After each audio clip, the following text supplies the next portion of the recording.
stem from listening to the music. And the message is way more important than music. Right. I just happen to be putting the message in music at this point. But the message is way more important than music.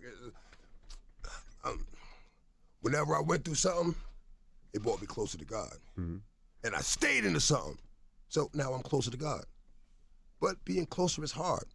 The attacks get stronger, become much harder to fight, and they last longer. But that's what it's always been.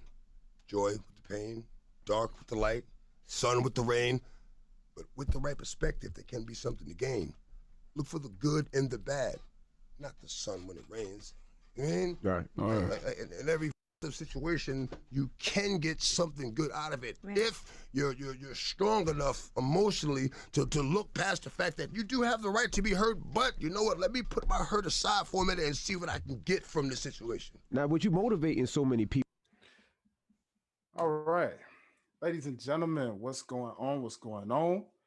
It's your boy Dwayne. You already know, your favorite mediator / neighborhood podcaster. You already know. Intro fiend himself. Shout out to Miss Janine Cuzzo. As you can see, I am joined by a couple of dope people of mine. Yes, I know y'all used to seeing my lovely co-host, but she's on a birthday getaway, enjoying her time out there, you know what I'm saying, on the islands, you know what I mean, doing her thing. So we miss you, Queen, and we already know that we'll have you back in no time. But in the meantime, happy birthday to Queen Janine, you already know. So in the meantime, I'm joined by two of my favorite fellas, you know what I mean? Two of my bros from different modes, same flow, you know how it go. But first and foremost, you already know. Yeah, there you go. Hey, still a rapper at heart, all for my man X. You already know. Throw your X's up, ladies and gentlemen. But as you know, basically I am joined by two of my favorite people.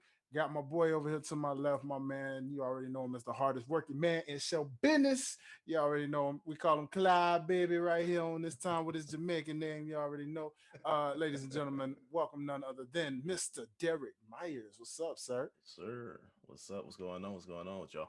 Oh, not much, man. Thanks for joining us and filling in, you know what I mean, on what had to be a very special tribute episode. And of course, speaking of tributes, can't go none other than the tribute king himself, always giving tributes where tributes are due, always coming through. He's your favorite entertainer. He's everybody's favorite entertainer / lover boy. Y'all know him best from I Am Tremont, and he's none other than my little bro himself. You already know, Mr. Darron Tremont. What's up, sir? What's up, my brother? I got it's a special episode, so I had to do my grab, bro. It's an honor to be here. Thank you. Yes, sir, man. So without further ado, man, no crazy intro on today. As you can see, still charismatic, just a tad. But today is an episode of Pastor Ox that is completely in dedication to none other than Mr. Earl DMX Simmons, and so. On today's episode, basically, me and the fellas, we're going to share, our first experience of listening to X, where we were at the time we first heard DMX and his music, some of our favorite DMX tracks and or albums / features, anything like that. And just share stories and experiences of how we feel about DMX as a whole and his legacy. Again, our prayers and thoughts are with the family, the Simmons family and the children of DMX as well. And just those who knew him, especially those close to him, different rappers that we'll also probably talk about within this tribute that knew him personally and had a close relationship with him. But that being said, I'm going to just open the floor up right now, you know what I mean? And I'm going to just go ahead and go around the room. So fellas, share with me, let's take a flashback, you know what I mean? Let's hop into the vault, New Day time machine style. I'm gonna borrow the New Day's time machine, you know what I'm saying? That's what I'm gonna do. That's for you, Darren, you know what I'm saying? We're gonna borrow the New Day's time machine. We're gonna step up into it and we're just gonna go back, and let's share our experiences. Where were you guys at when you first heard a DMX track? That I was watching Chris Rock movie Down to Earth. classic. That's the Rough Riders anthem was Oh, oh. Yeah.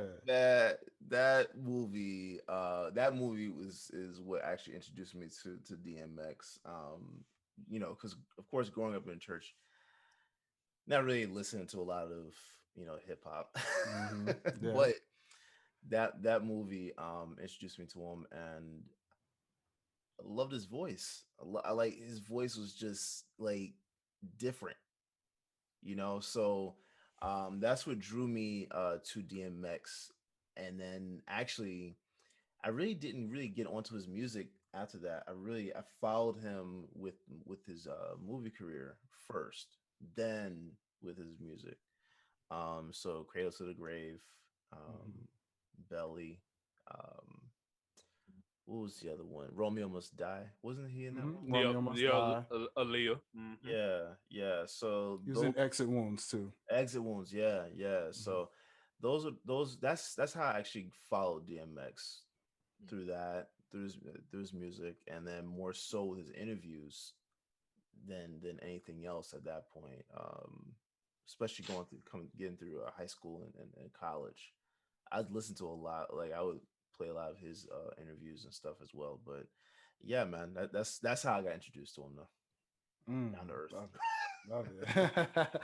I love it. I love it. So Darren, you being the youngest of the trio here, man. Let's go to your experience, man. You tell us right here in this circle right here, this guy circle. Tell me where you were when you first heard a DMX record. Like my journey with DMS is kind of like Derek's a little bit. On if it was a different movie, I first got introduced with DMX from Like Mike, the scene with Bow Wow Oh and Morris yeah. Chestnut in the truck Yeah. dancing to Yeah. Party Up. Y'all gonna make me lose my mind. Like that was my first introduction. Then also just like him, like Romeo Must Die and all his other incredible films. But it's crazy that I used to tell my dad that we actually had a conversation about DMX. I thought that was my first introduction to him. My dad's was like, I love my father. He's a preacher and everything, but my dad is a music head, like Yeah.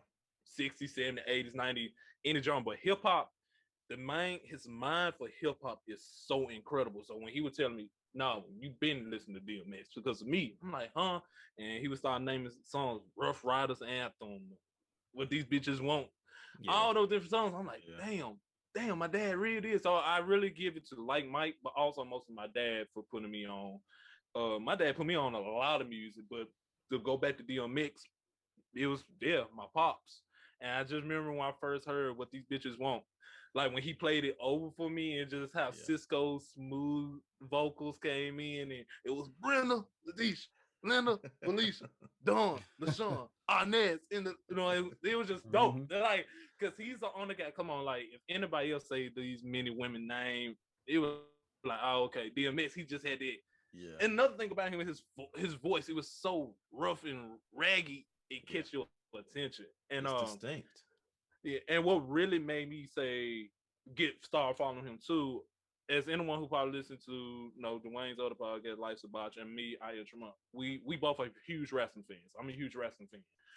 So back in 2011 at WrestleMania 27, he did a prayer over a John Cena video.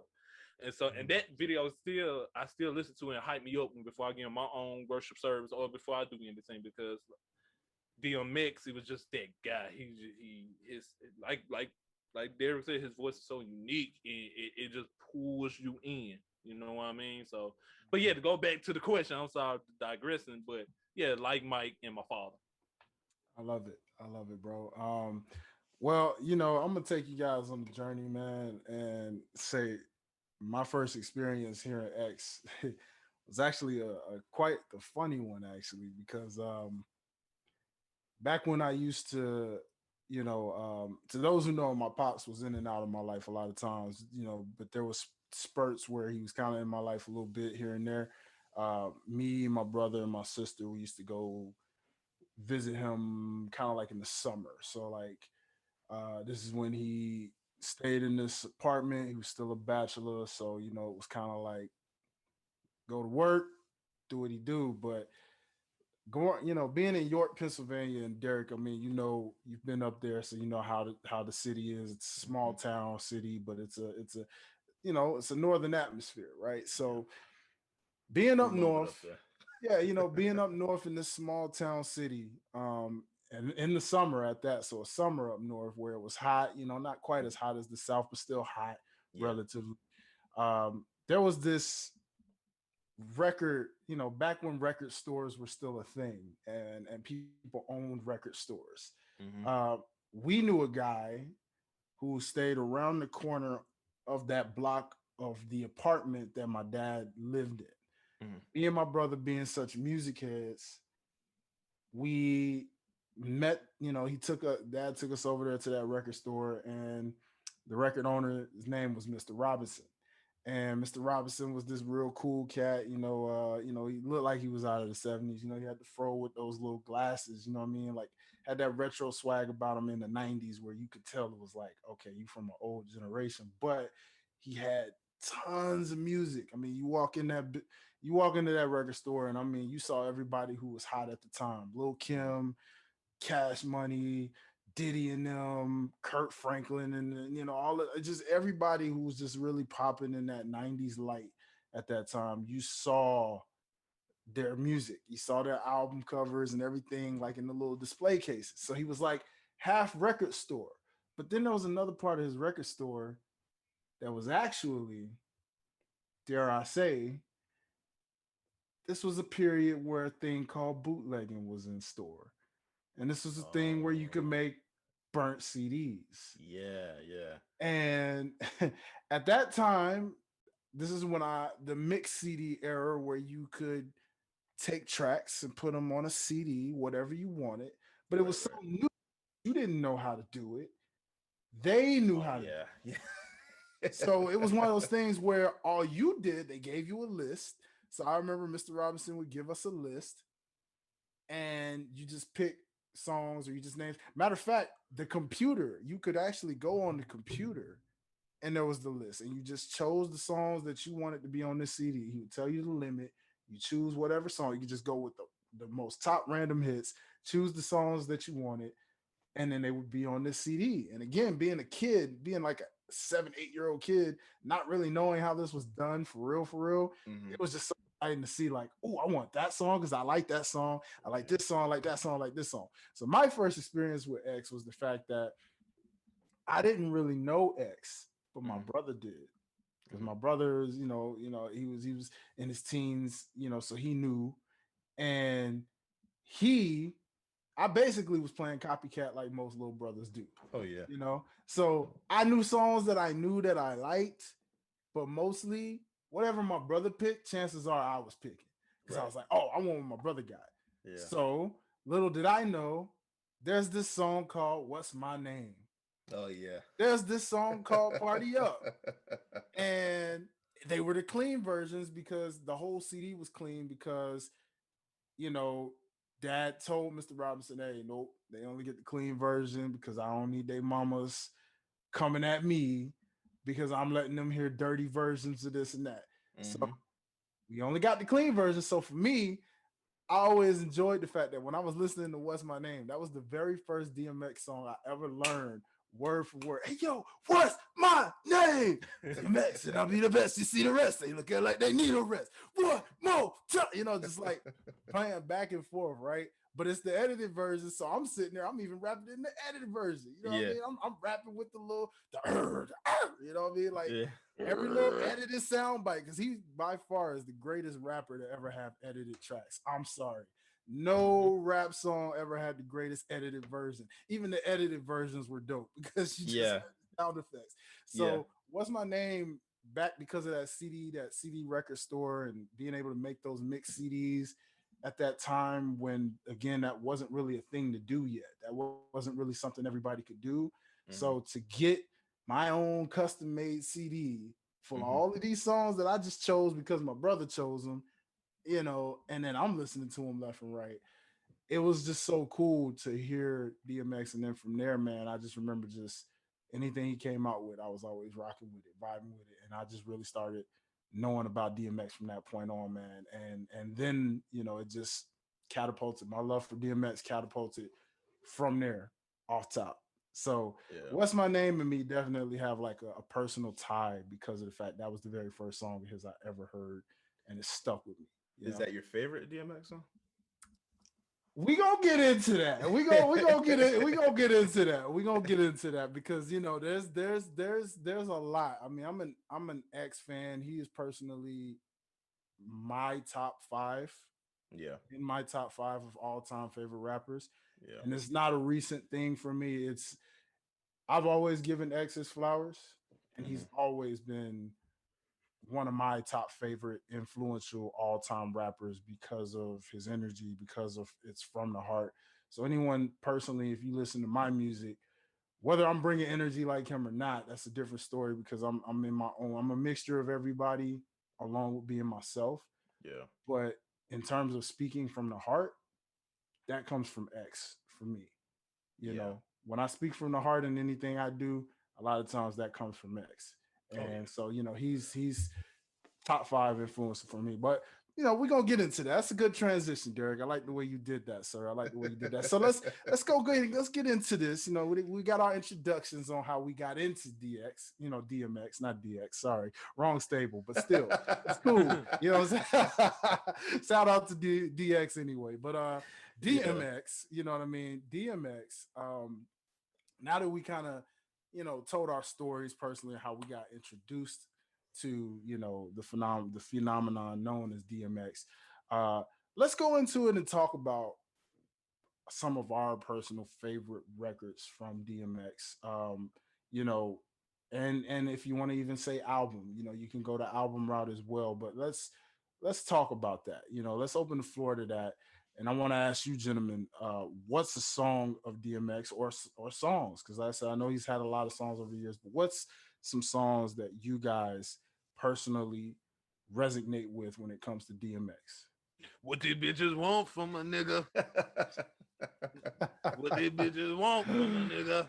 That song right there, bro. Like, I relate to that song a lot because not saying that I have multiple women. It's just that's a sad thing. I wish I had a conversation with DMX. So what these bitches really want from us, D? Like, let me know right now.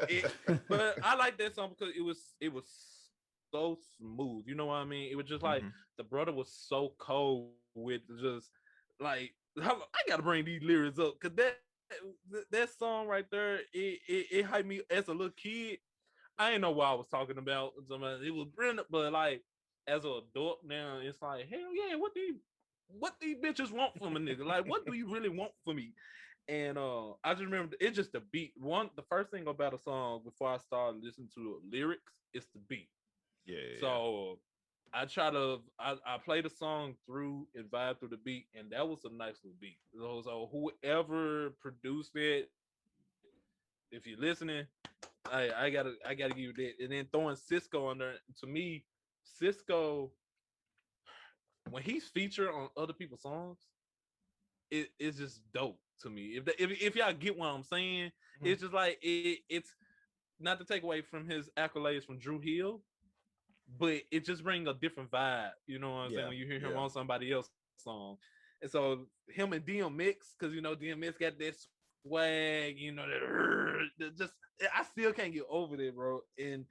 And what made me fall in love with the song was there was Brenda, Letitia, Linda, Felicia, Dawn, LaShawn, Inez, and Alicia. That's it right there. Just that little part right there. It's like, brother, you name all these female names, and then you putting in a rap song, bruh. Ain't nobody else doing it. If somebody else do it, I'm gonna say, oh, you just DMX ripoff. And I met her in the ice cream parlor. You know what I'm saying? Diane, Lori, and Carla, Marina, Selena, Sabrina. About three Kims. Latoya, Tina, Shelly, that part right there. Bridget, Kathy, Rashida, Kelly, Nicole, Angel, Juanita, Stacy, Tracy, Rhonda, and Donda, Yolanda, Tawana, and Yolanda. Yay! Hey, the fact that he said fucking with 3 Kims, that part right there hyped me up. He said about 3 Kims. I said, my nigga, you's a beast. You a beast, my guy. You fucking with 3 girls with the same night. I would love to know the stories. Yeah, like that's what I wanted to. Like, I just- wonder if these like I legit just want women. those- yeah. Look at like, look at all the Yeah, kids. they're Yeah, it legit. kind of makes sense. They're It legit. makes sense. Oh, I'm pretty sure this is true. I just want to know the Very true. stories. I really, and what intrigues me is to know is if those are the actual names. Mhm. That's my So only imagine when they question. listen. Yeah, because like imagine being one of them. Like Like, bitch, imagine if you thought you were the only Kim. about three What? kids. Oh, just imagine. You know, let's just imagine text messages was back then. Oh, She could have got away with it. She could have just looked at the phone. Oh, that's me. And said it down. Yeah. But three of them, Ooh. yeah. Now it's like, come on, bro. What he I said, just wanna- they were all treated fairly. They was all treated fairly. Yes. I want to know the stories. Some other. Now I'm with Drew Hill, but I'm gonna keep it real. What the? What the fuck you want from a nigga? What the fuck you want from a nigga? Every time he say that, I just for him. Like, what the fuck you want from a nigga? Like, bro, DMX, bro, I'm gonna miss you, dog. Yeah, man. And of course, you got to go with the classic. Y'all gonna make me lose my mind. Yeah. Up in here. Like, you can't tell me when you was in school, they did a little sock hops and little school dance. You didn't turn up. You ain't finna tell me. You just stood I there didn't go. like. All right, so there, never mind. But Dwayne, you ain't gonna tell me. Okay, about parties in general. Like, you're not gonna tell me you finna hug a wall when you hear dun dun dun dun dun dun dun. Like that first Oh, part no. right there. See, that's the thing with his music though. I can't recall a song that you could actually just sit back and do nothing. Like his energy is literally through the music. And you know what? People might hate me for this, but I gotta say it because you know me, I'm a huge Tupac fan. For some reason, his energy reminds me of Pac's. Yeah. I don't know why. Yeah. His energy remind me of Pac. I'm not mad at that. You won't get argument from that. There's I got something to say about that a little later, actually.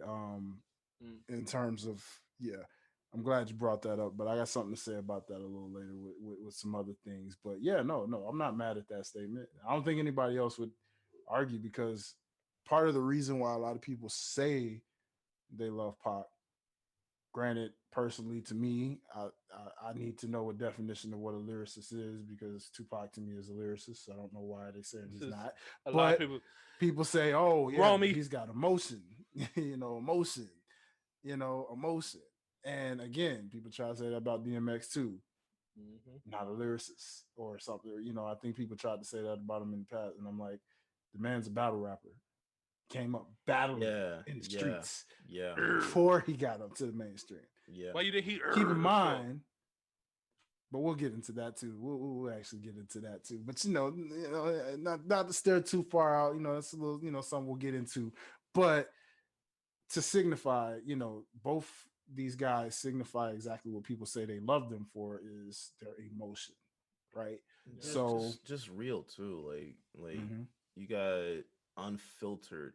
Sometimes it may have been a little detrimental to not have a filter, but for the most part, they were both unfiltered, and what you see is what you get. That's what I appreciate the most. That realness that you get with DMX, whether you like it or like what he's saying or you don't like what he's saying, you can appreciate that he's being truthful and honest and upfront about how he feels. That's what I love. I think like not just with that being something that he did, but you saw that like that was in every piece of his art as well. Like that just truth and honesty and like you can't do anything but respect that. So yeah, no, I think speaking of that though, Slippin' is, I would say that's my number one. That's my number one. It's a good choice, brother. It's a real good choice. That's my number one. Because the one thing that I would say with X is that this dude battled a lot of demons. He battled a lot. And instead of hiding that, he used it to help other people through his music. Just being honest, because like you don't understand how some people might not understand how the honesty factor with what you're going through can help someone else. Mhm. You know what I'm saying? Like it music in general allows you to uh music is what emotions sound like. So I think a lot of stuff that you hear from DMX in general is that's just his emotions pouring out. And the one thing that I don't understand with a lot of people is, there are people that say that men don't show enough emotion, and then when they do, they're soft. Like that's the one thing That part. that's what I hate, because there's nothing That part. soft about a man showing his emotions. No. That's what I appreciate the most about DMX, is that he was willing to put it all on display, and you knew, not only did you know how he felt about everything, you knew where you stood with him. Mm-hmm. That I Mm. appreciate. You know what I'm saying? Like, so slipping for me was what gave me my sound for things that when I felt like things were creeping up on me. It's just that helps. That helps, especially when you're going through depression. That helps, right? And I mean, it helped me. Maybe it may not be for everyone, but it helped me. And he gave me a voice to how I felt in the Mhm. moment. So that's what I appreciate the most. Rough Riders would it has to be up there for me as well, just because that's one of Oh, the first ones that I heard. I, yeah. there's, there's I so feel that. much, man. But So much. I I feel it. mean, what else can be said about DMX? Like, there's so much that you could say. It's like it feels like you just can't get it all out, and it's Mhm. it's, it's weird because like I've been sitting here since this whole thing came out, with when he first went into the hospital. I've been trying to actually like process it, and I can't. Like, it's kind Mhm. of hard to just like, it's hard to think about uh uh uh this world without DMX in it. Mhm.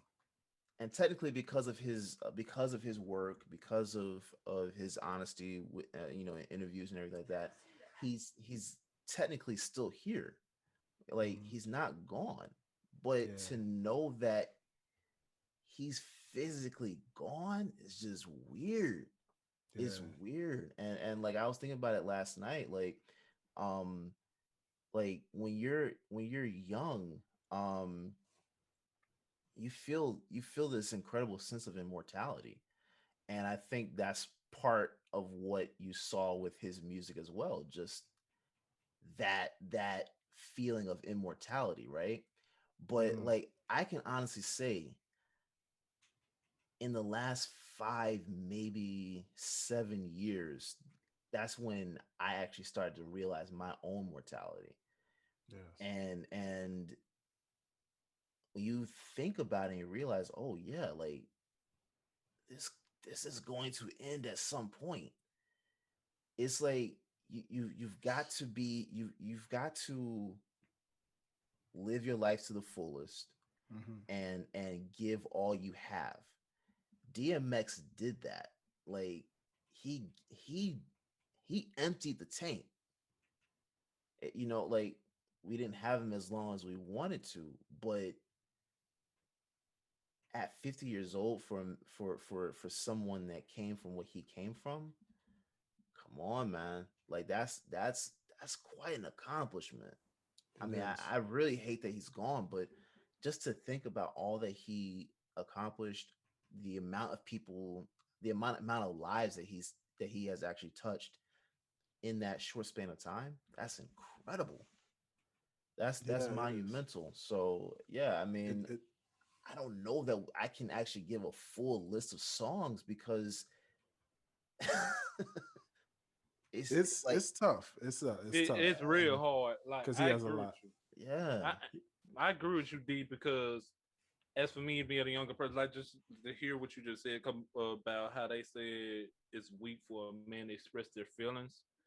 That was always my mindset when I try to express my feelings, and people would call me, "Oh, you doing too much," and all those things. And my source was Tupac, of course. Then when I started going back and listening to DMX, it felt like his was his story. It just if you know his story, like when the first time he ever smoked weed, it was lace. Like just the right. big that was just like the beginning of his. I don't want to say downfall, but like the beginning of his No, demons attacking yeah, him. yeah. And That's what introduced it to me. so just the fact that he was so raw Mm-hmm. and rugged and not afraid, and it made me go back and think of this, because that man was a. I don't mean to throw religion in, but that man was a man of God for one, and Yeah, he yeah. always expressed that in his songs. So it kind of hurt me to see people was saying like when he passed, I hope he got his life to God, or he was in that music industry. Let's just pray that he asked for Jesus. Let me tell you something. This is why we get a bad look as believers, because we are so quick to point fingers or judge or assume. And my Mm-hmm. mama always told me don't assume, because what's the first three letters of assume? Mm-hmm. You made an ass of yourself.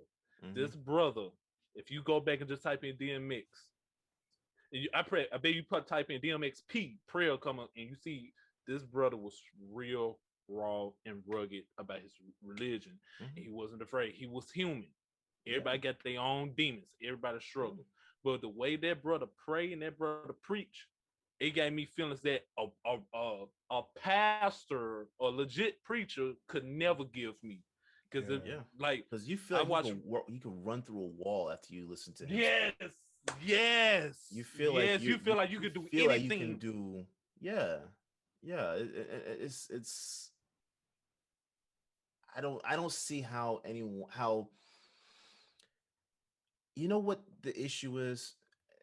A lot of Christians, I'm not saying all, but a lot of Christians feel as if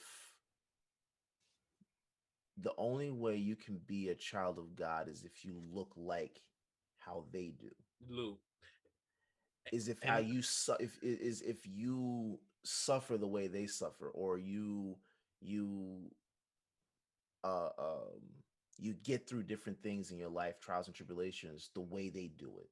Mhm. Like, people act as if life is a cookie cutter system. It's not. Mhm. right, We're all individuals. That means we all have different perspectives, different experiences, um, uh, and different ways of communication. His DMX's way of communication with God was different than a lot of other people's, right? hmm It's just he's talking to God like, yo. He even said one of his prayers, I don't know how to pray, but I'm going to do it. I'm going to do it the best way that I can, right? Like, and it's just a level of honesty that I think that a lot of people are afraid to have. I think a lot of people are afraid to be that open and honest about how they feel, how they are, that open and honest about things that they struggle with. Like, yeah. it's that man went through a lot. Went through a And, lot. and that's the thing, to go back to the kind of piggyback what you said. People gotta remember, we can't be exactly like you. You might Mhm. overcome you, and that's the thing too about people. They forget that when they was in the process of overcoming things, they were struggling too, and people Yeah. probably did them the same way. So the fact that you did that, it's making you a hypocrite. So go back to DMX. Mhm. It hurts a lot to see people like saying this after this brother passed, and he put it on. He didn't hide it. He put it on the platform on his music, on different interviews. This brother said, "Yes, I'm struggling with drugs. Yes, I've been in jail. But guess what? My Lord and Savior is who comes first in my life." He said every day, and like you just said, Derek, he said, I don't know how to pray, but I'm gonna do it anyway. Like when he said that, bruh, most people when they try to pray, they try to sound like they pastor, they mama, they grandmama. They ain't don't be raw and authentic. They just saying stuff that people want to hear. But Be a mix. that's the problem with Mm, religion versus relationship. mm, right. People can't recognize authenticity when they see it because they're so used to the fake. It's like Hmm. think about how what the difference is when you drink um let me see. If you drink grape color flavored Kool-Aid, right? Hmm. Hmm. Versus going to drink grape juice. Hmm. It's Two going to different taste faces. different. It doesn't taste the same. The artificial though is if it's more of a boosted flavor because it's filled with a lot of fluff, right? So Right. when you're that way, when you're artificial, you can't recognize when someone is being authentic. You don't know what that looks like. Hmm. You it's foreign to you. So DMX is a foreign. He's foreign to a lot of people. They like Hmm. even even just away from DMX. Anyone that is like that is foreign to anyone that Yep. that's That's synthetic. It- y- fake. hey man. Can't be. And I'm gonna say it. I'm gonna say it for you. Fake. But DMX, that brother was so raw and rugged and real, bro. Yeah. And I just think it's from that era because as you know, for me being 21, my generation of rappers are different, and that's why I can't get into the new rap. I Very much can't. so. Everybody is Yeah. the same, rapping about the same thing. Nobody, I give Drake his prop. I love Drake. I feel like he's real. Do I want to throw J. Cole in my generation? No, because J. Cole is coming off the tail end of that real generation. That's why Hmm. he get a lot of hate from the new fans because he ain't talking about what Young Boy talking about. He ain't talking about what Kodak because he's talking about real stuff that y'all don't want to hear. Y'all so used to about money, bitches, and all these things. This man's legit rapping about shit. So Hmm. that's why I go back and appreciate DMX music. And I was playing his music last night while I was playing the game. My friends called me a hype. They said, you never bumped DMX in this part. I said, you're right. I never bumped him while I was playing the game with you, but I bumped this man before because this man music speaks a lot to me more than a young boy and Migos could ever do for me. Hmm. So, So who, that's his legacy for me, just being real. so you mentioned when you mentioned J. Cole and you said he's not a part of what your generation. Who do you classify rap class wise as your generation of rappers? My I generation, don't think Drake is either. no, he's not. So like my generation of rappers now, it's like Lil Durk, Lil Uzi,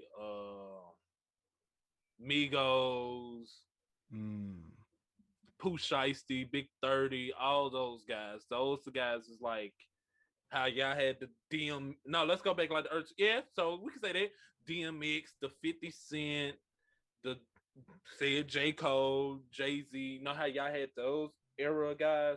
That's basically like our era guys. Especially Lil Dirt, Lil Baby. That's most Hmm. definitely one of our guys and stuff like that. But I'm just to be honest, I didn't get into Lil Baby until he dropped Bigger Picture because he was rapping something real on there. So, but like that's the thing. do That's you why I do Yeah. go. you do you put Chance in your generation? Yeah, I put Chance in my generation, and again, I think he get hate too because he's not rapping about the same things as the rappers I just named. He Hmm. tried, he tried, but I felt like his real authentic fans, they were like, "Nah, Chance, Uh, that's not you." Yeah, but so I will throw Chance in there. Yeah, you're right. Okay, I I throw got I Chance got in I there. got another one. I got another Okay. one more for you. Now Hmm. he kind of is a guy who does a little bit of everything, Okay. mostly acts. But Hmm. do you classify Childish Gambino as your generation? Yes. Yes. Yes. really, Yes. The reason why. his music really came let's say like 2012, 2013 ish era. Because you remember he did like Dwayne said, he did mostly acting and stand up and stuff. His music didn't really start popping until like around my teenage years. That's when he started. Was it 2012 he came out? Like 2012, 2013, around that time. That's when his music started dropping. See, I don't classify him or Chance as your generation. You don't? Because they're the students. That's around the time. They're students of previous generations. He is a student of it, but I'm talking about like dropping wise, because that's around the same time Lil Durk came out. Lil Durk dropped in 2012 too. So that's around that's why I put Childish Gambino in that era. Because I could have sworn Chance came out earlier than that. Chance came out. I mean, not Chance. Childish Gambino. Childish Gambino, yeah. I think his acting career started first, if I'm not wrong. But yeah, I put Childish Gambino on my generation. But again, I listen to him. My generation, like people, let's go ahead. People my age. Yeah, 11. If I've he came out 2011. Yeah. But okay, let's say I go up to right now to my big cousin right now. I was like, hey bro, you want to bump some Childish Gambino? Hell no. You want to bump some Pooh Shiesty? Turn that man on right now. But that's the thing, like these rappers these days, to go back to why I brought it up. They don't rap about nothing real, bro. I hear the same thing. Being shiesty, killing somebody, taking somebody female, having sex. Not saying that y'all rappers didn't do that back then too, but they also told stories. They told stories. They told stories of why they messed with this female. They told stories of why they killed this person. Not just saying, I got 13 choppers at the chopper house. No, you know, we're gonna get the out of the house. Like what? Like where's the story? Like Hail Mary, I ain't no killer, but don't push me. Revenge like the sweet DMX. Like all those girls, they were all truly friendly, but rugged as hell. You know what I'm saying? He still told us. They still told a story, and I think now they just hop on the beat and just say whatever. Like Versace, I love Drake. What the hell is the story in this song? Migos. There is no story. Thank you. Like there's no story. The only reason why that song even popped was because of Drake. Like I see that. But see, the thing about it is, like, I think also with artists in your generation, they don't care about lyrics. They don't care about stories. It's all about the beat. It's literally just about the feeling, the vibe. There is not about the story. And when I peep it, and what I peep is the rappers who do tell the story, they be called lame. Or they wag. Yeah. But the ones who don't tell the story, like, all right, so I get heat all the time. I'm not the biggest NBA YoungBoy fan at all. He tells a couple stories in songs, but most of the songs about the same thing. And every time I say, y'all, he really trash because he's not telling the story, I get heat. But I'm like, listen to J. Cole. He's telling the story, y'all. Listen to Childish Gambino. Man, when I say I get called lame, people don't care about the story no more. Like, that's why when I talk to older gen, like when I talk to you guys and my pops, I don't get mad when they like. I don't get mad when y'all be like, "Hey, turn it off." You know what I mean? It's all. I just want a story like DMX, and I don't think we're gonna ever get one like that because his aura. Let's just go back to him. It's just like even when people say his conversations, like his interviews, those were stories itself, and then the music was just like. The music like a prequel. If you want to be honest, they like prequels. And that's what I loved about him because he didn't hide shit. He didn't. He didn't hide shit. He didn't care what you felt about him. He don't care how you felt about the story. I'm going to tell the story of Earl Simmons. I don't give a fuck what y'all think. Yeah. And that's why he's going to be so missed. He's going to be so missed because of that. And I thank God for his verses because he got his chance to get his roses because now it's cool that he get his roses now, but you know a lot of people get their roses when they die. It made my heart happy to see him smiling and having fun with Snoop Dogg. Song choices could be debatable, it can be debatable, but just to see But- him so happy. Yeah, And that's all I cared about with I them. w- yeah, I was gonna say what I appreciate most looking back at that versus even before all of this took place, and I might even go watch it back again now I think after the fact. But I am too. to see, yes, as fans, you say, okay, I wanted to hear all the hits, and you got a sprinkle of a few, but you were hearing he was actually being just as real as he is as a person because he was showing you again that he had been doing this before a mainstream level. Mm-hmm. He had tracks on tracks on tracks on tracks because he was battling. And when Wah and all of them were with him, they were shopping him around while he was just doing his thing, saying, okay, while y'all doing that, trying to get me on, I'm battling. X was literally waiting to get signed. Got to a point where he thought these folks didn't even want him because he was just too raw, too real, or something, especially because of the era that was popping at the time. That shiny suit era with Diddy, and all of them, Mhm. Yeah. it I wasn't wonder if that. he DMX in it. X wasn't that. I wonder- He knew Yeah. he wasn't. Mm-mm. Yeah. So because he wasn't that, he couldn't get signed when the lots got signed to Diddy. Mm-hmm. And he was like, "What's up? I'm just as raw." Tried to spit for Diddy. Diddy said he too raw. I can't take him on my label. Yeah. He too raw. He too rugged. Nah, I need some showmanship. Yeah. And then finally the opportunity came about. Doors kicked open, and the flood gates just poured out. So Yeah. what he was showing y'all was a lot like what Snoop was showing y'all, because Snoop didn't bring a lot of the heavy hits as much. He brought them, but he was still stuck in the 90s. Mm-hmm. Just to show y'all how deep the catalog was. In fact, of going from label from Death Row to freaking No Limit, Yeah. not even touching mid to early to late to 2000s and all of that. So I appreciate the journey he was showing y'all more so than anything to just show y'all what, and like you said, ultimately he was happy and having a good time. So, that is cool. And so I would say, you know, Derek, you asked me if What's My Name was my favorite. Mm-hmm. And it's one of my favorites because it does have a special tie to me. Is the fact that it was the first song I heard, the first song I learned word for word, bumped it over and over. Anytime I was mad, anytime I wanted to work out, anytime I didn't care any emotion that came out of me, that song was mainly the one probably gonna be on repeat. Okay. Yeah.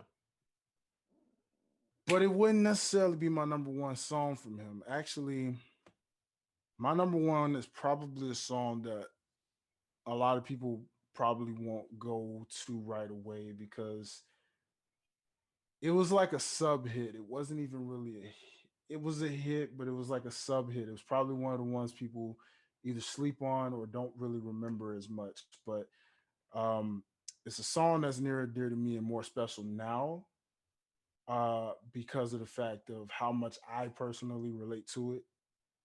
And I find myself playing that over and over, which is a song from the Great Depression album that he had with Faith Evans called I Miss You. Oh yeah. And I Miss You Yeah.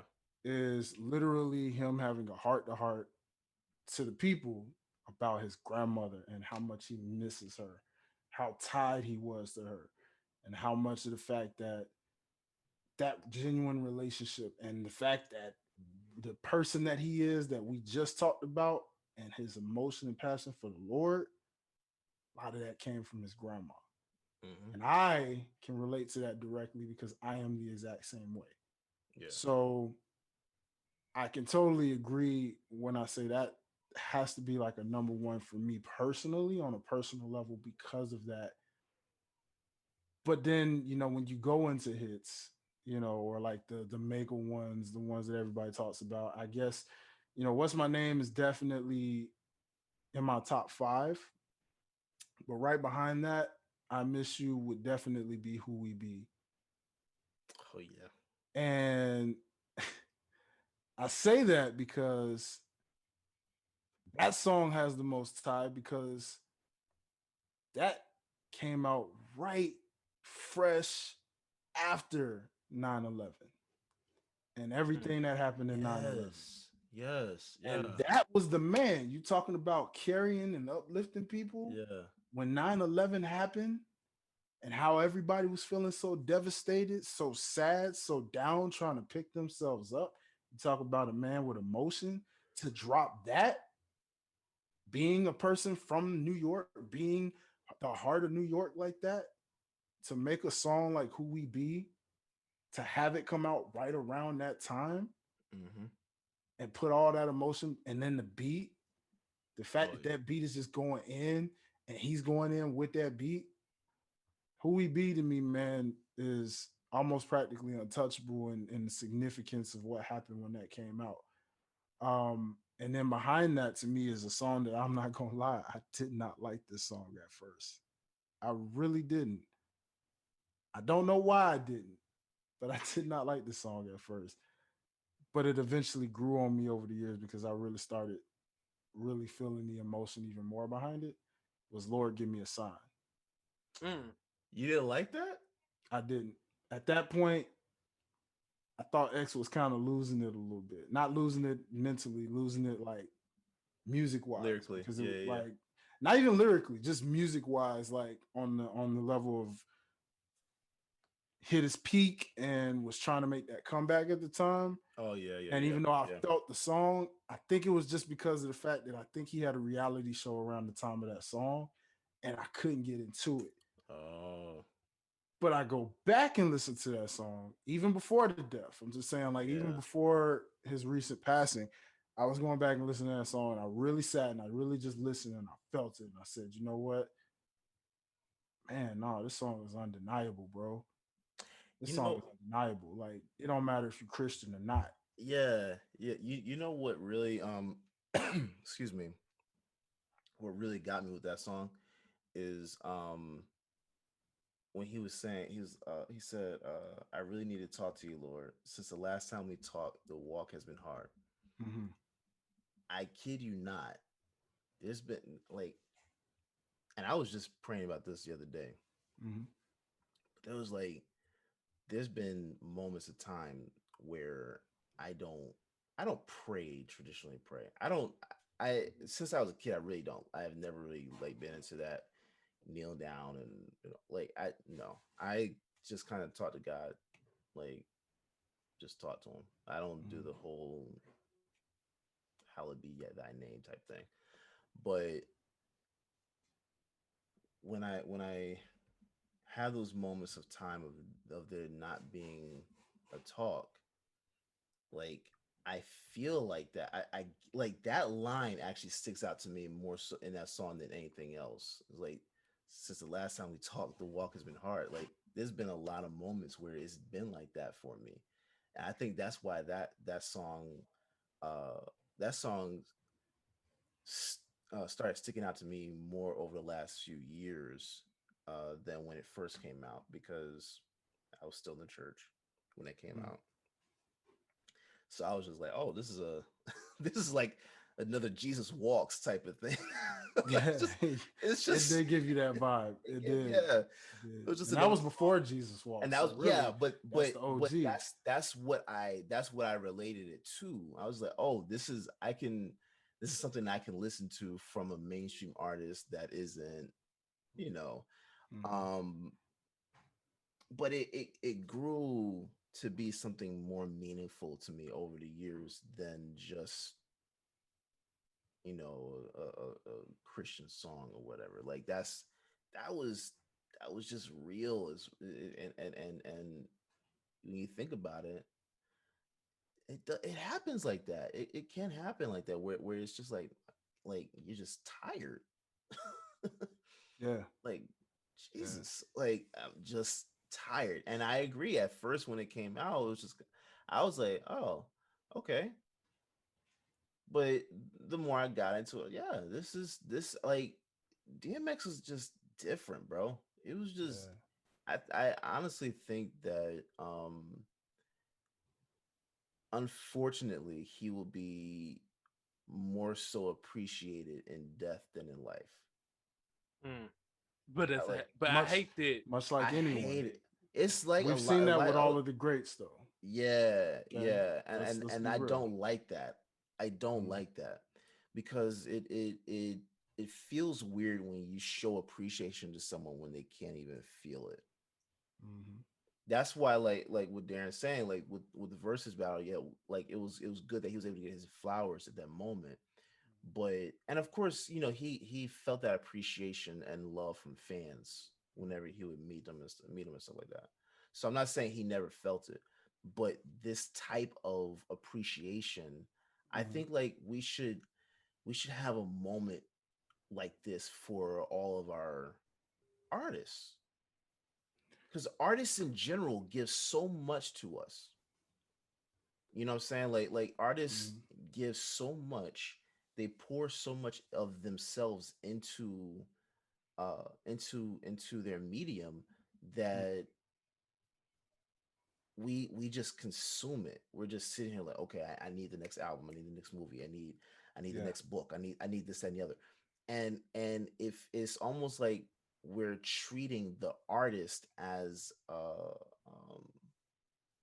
Just giving that shiny new toy feel. yeah, and not really having appreciation for them.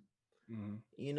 Like thank you for giving me this. Like you didn't have to allow yourself to be used Mhm.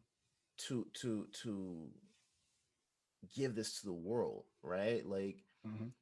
that's why and I talk about this all the time, but like different music has helped me get through my times of depression.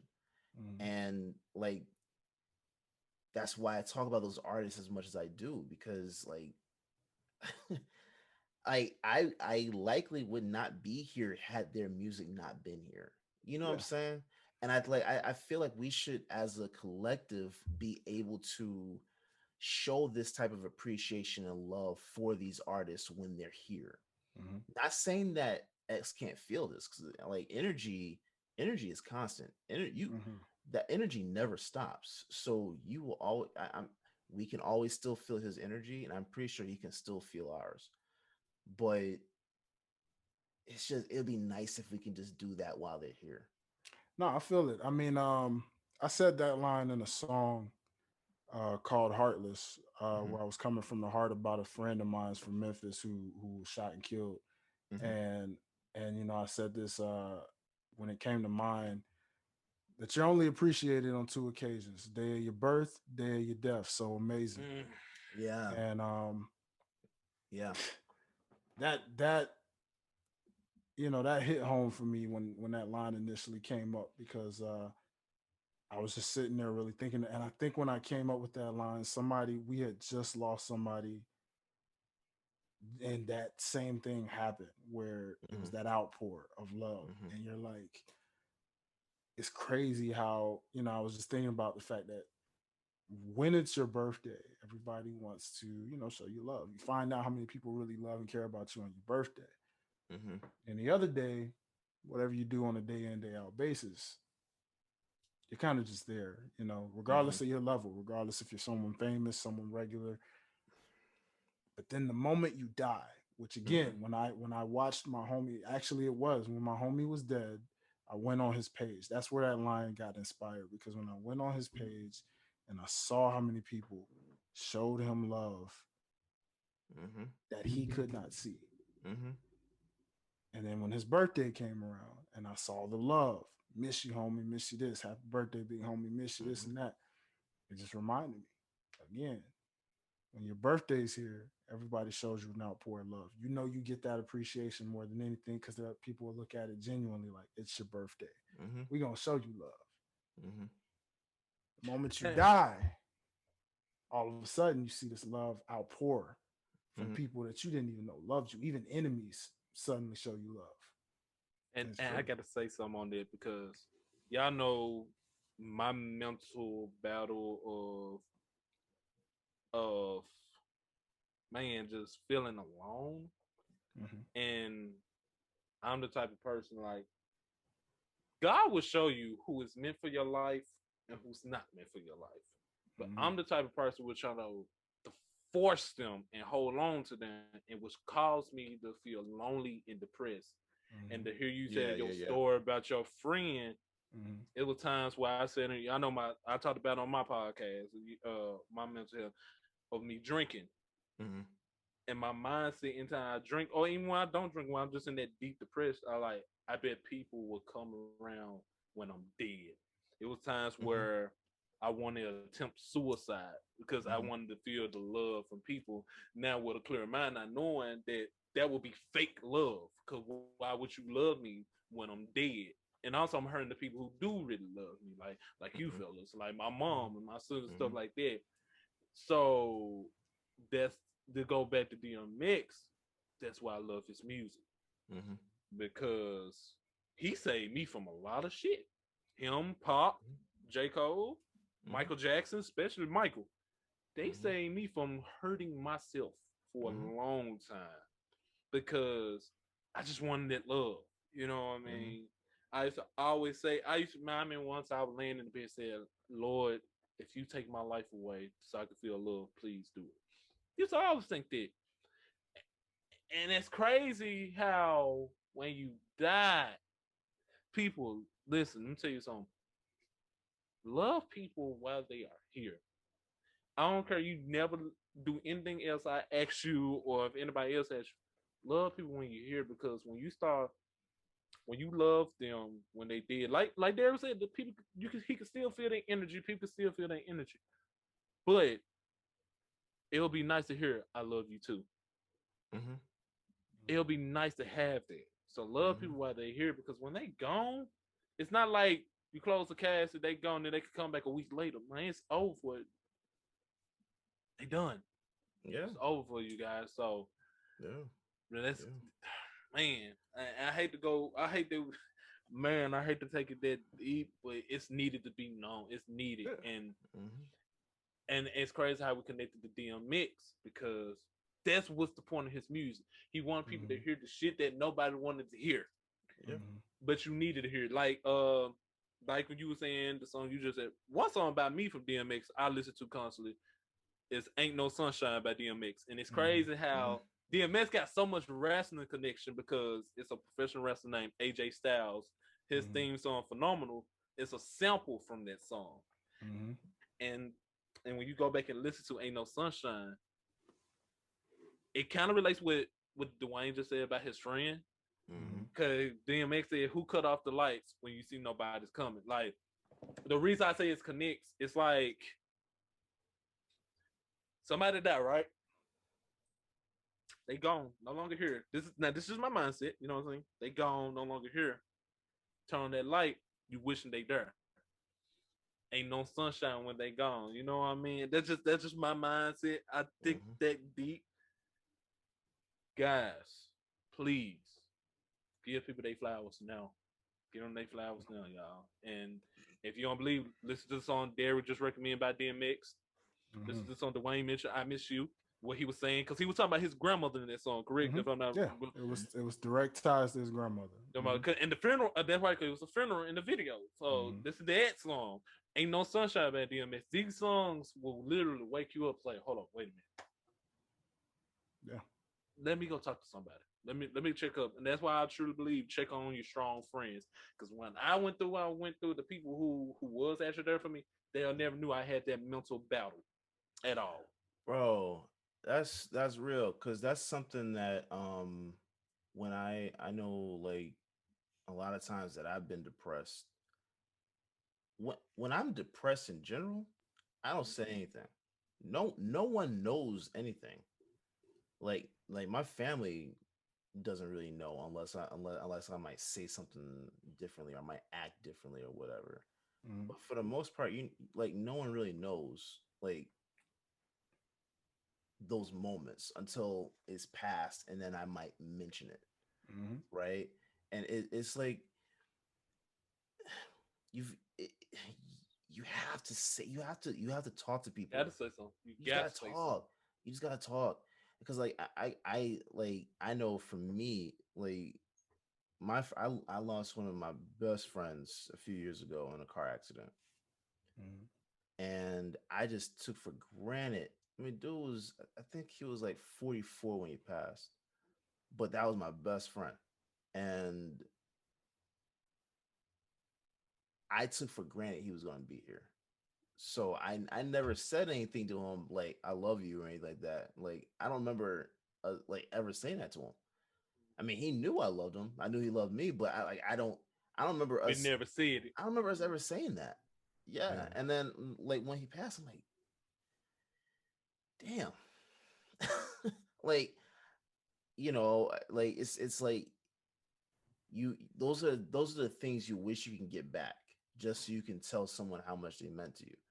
So yeah, I like for sure. Mhm. Please talk to your people. Please Yeah. talk to your people, because I mean, it life comes at you fast, man. I Yeah. guarantee you, 2 weeks ago we never thought we'd be sitting here talking about X like this. Yeah. And it's crazy. Even Earlier when he this year, for had, that matter. Yeah, it's crazy. Even when he said in his interview back in February, I with didn't Drink think that Champs. deep. Yeah, when he was just like, he said, if I drop dead right now today, Yeah, I could say I lived a good life. Not even when he said that, you didn't even think too much of it. So now yeah. that's why you kind of, at the same And that, time, I kind of go back to this mindset, the power of the tongue. Kind of be careful with that. But at the same time, we didn't think of it. We were just like, oh, well, okay, X is an old dude now. He's just saying some real stuff. well, Yeah. I'm glad you said that too, because speaking of power of the tongue, something about a lot of these artists that pass on, you know, I think about Pac always mentioning Yeah. like death. Same thing with Biggie, life after death, and how they both gone. When I listened back to some of DMX's stuff, there was a line where he said, and I think it was "Where the Hood at." Um, we're going to ICU because I see you. Mm-hmm. But he mentioned ICU, but there was another song where he also talks about ICU in a Mm-hmm. line. Mm-hmm. And when you look at how he passed, being on ICU, it's just crazy how things that are said from previous song, when you catch those nuggets and you realize it ties to their death, it's crazy at how that stuff does that. With Let all me. these artists, that's why I say, a lot of these artists, man, Yeah, you look back and you're like, man, I hope I, they don't go the way they rapped about. I believe that wholeheartedly. That a lot of stuff that you say can't come to pass. But I will say in DMX's case, I'm not truly sure that that was the case. Um, if you watch that Drink Champs interview, listen to him while he's talking. Mm, Even when he's not talking, you can literally hear him breathing and sweating, and you see him sweating, and he sounded different. You know what it reminded me of? At this going to a wrestling into the wrestling thing for a second. Ultimate Warrior. Ultimate Warrior. When you saw him get into that ring, y'all saw how different he looked. Like he was red and sweaty and just kind of like out of breath Mm-hmm. and stuff like that. And then he dropped the next day. That's mm. what that actually reminded me of. And that was in February, right? Yeah, Mhm. February. No, no, no, no, J- no, no, no. April. January. Oh, you talking about DMX? DMX, yeah, yeah, yeah. That was January, Yeah, February, February, right? February, So, February. and now that I like, he had a heart attack, right? They said heart attack due to overdose. But you know how drugs can like weaken the heart, stuff like that. I Especially after the bullshit he'd been through too with drugs. that's I think that's just what it was. Like with all the stuff that he's been through in his life, similar to Eddie Guerrero, Good one. That's a real similar good to Eddie. example. He got past that period of his life, and then It snuck up on him. it just got him. And as young as he was. You know, like I think that's just what it. I think to me that's how I interpret it. Is he had the heart attack because of just years of drug abuse and addiction. I, like I that's how I interpret it. You know, I'm not saying that the lyrics didn't play a part, um, but I like something like for me. That's how that came across for me. Is that it's just it's people that have that struggle. They don't Whitney live. Houston. They don't live Whitney long. Houston. Yeah, they don't. They just don't live long, man. That's why when he passed the first song, on Instagram you put the lyrics on the song. The first song I did was DMX "Let Me Fly." He was like, Yeah, "Hold me down, baby. Either let me fly or give me death. Let my soul rest. Take my breath. If I don't fly, I'ma die in the way. Right here hit me hard." He said, "I'ma live on, but I'll be gone any day." So yeah, like like you said, mostly from the drugs. Like you said, I think it's a mixture of both. hmm, Yeah, but to hear this brother, it seemed like X knew. I feel like in some point in his life, especially like after you saying how he was breathing and stuff during the interview, I bet X was like, eventually this gonna yeah. catch up. Because you know what he said also. Mm. He talked about his grandmother. I can't remember if it was in that interview or another interview, but he was talking about his grandmother, and how she just knew it was her time, Her time. and I'm pretty sure X knew it was It was his time. it was coming up. Because that's something with a lot of people that some people dying, yeah, it's sudden and unexpected, but I think a lot of people know when it's coming. I think a lot of Yeah. people know when it's coming for them. I think Um, I would assume they just feel that energy. Energy is Tupac. real, bro. Energy is real. Ultimate Tupac knew. Warrior. The Ultimate Warrior. Listen what the Ultimate Warrior said. His promo, if for wrestling fans, you probably know, but if not, he said, "One man's heart take his final beat," Yeah, and then it's crazy. The next day, he died he's via gone. heart disease. Like so, Yeah, Tupac, he always said he knew he was going. He said when he died, he knew he was gonna get shot by some cowards. He kept saying it. Even in his songs, he said, "I'm gonna get taken out by some bullets." yeah. Biggie, he just knew he was going to die. He didn't know when or how, but he knew he was going to die. Like you said, the energy is real. Like Michael Jackson, I'm a diehard MJ fan. Michael Jackson knew he was going to die. He said he knew he was going to die after he refused to sell 50% of Sony. He said after that he knew he was going to die. Hmm. Like these artists know. Prince, I'm pretty sure he knew he was going to die eventually. Because I don't think Prince was sick. I don't mean to turn it into a conspiracy thing, but I don't believe he was sick. I believe because it's weird to me. He get his rights to his name and all his masters, and then a couple days later he dropped dead to pneumonia. But they say he was looking healthy at a party. But like these, like you His said, the concert was here in energy. Atlanta. His last concert was here in Atlanta, which I wanted to buy my dad tickets to, and I couldn't. Mhm. But his last concert was here in Atlanta, and he was Prince, man. Like there was nothing different about him.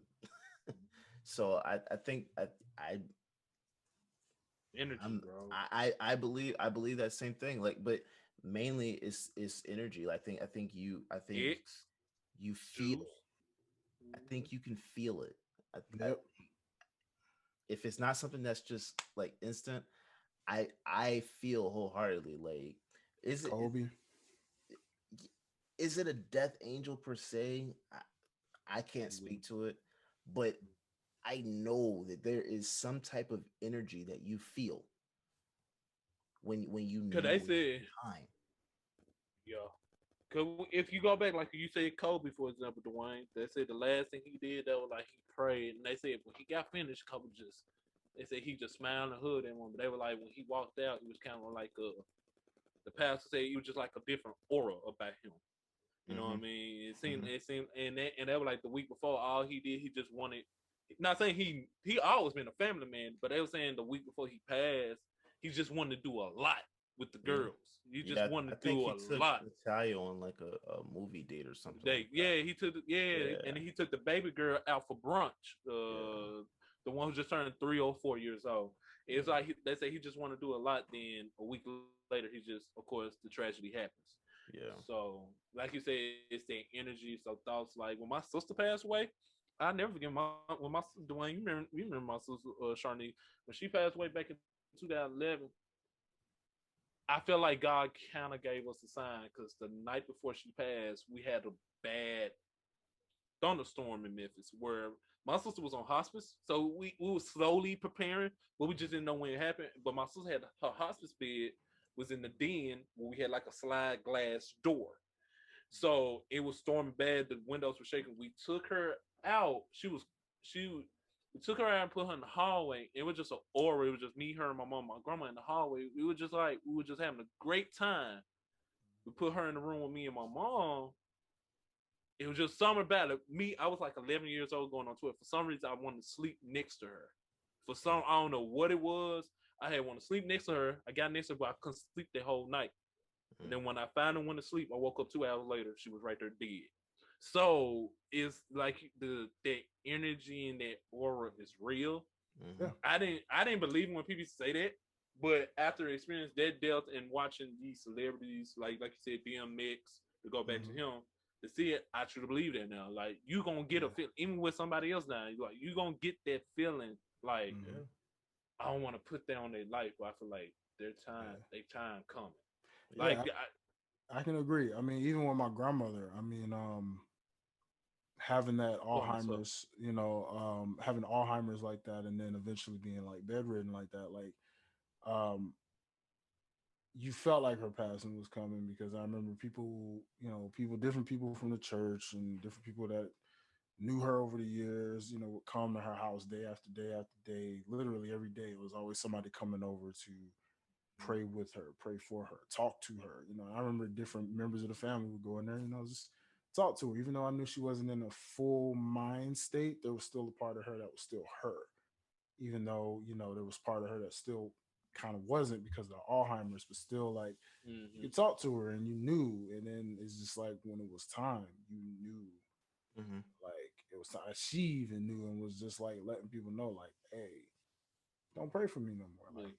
Like stop praying for me. You know what I'm saying? Like it's my and time. and that made me wonder, like, if DMX did survive off, life support, it made me wonder what his mindset been like. I have a feeling he probably wouldn't want that. He probably had That was one thing I was thinking about too.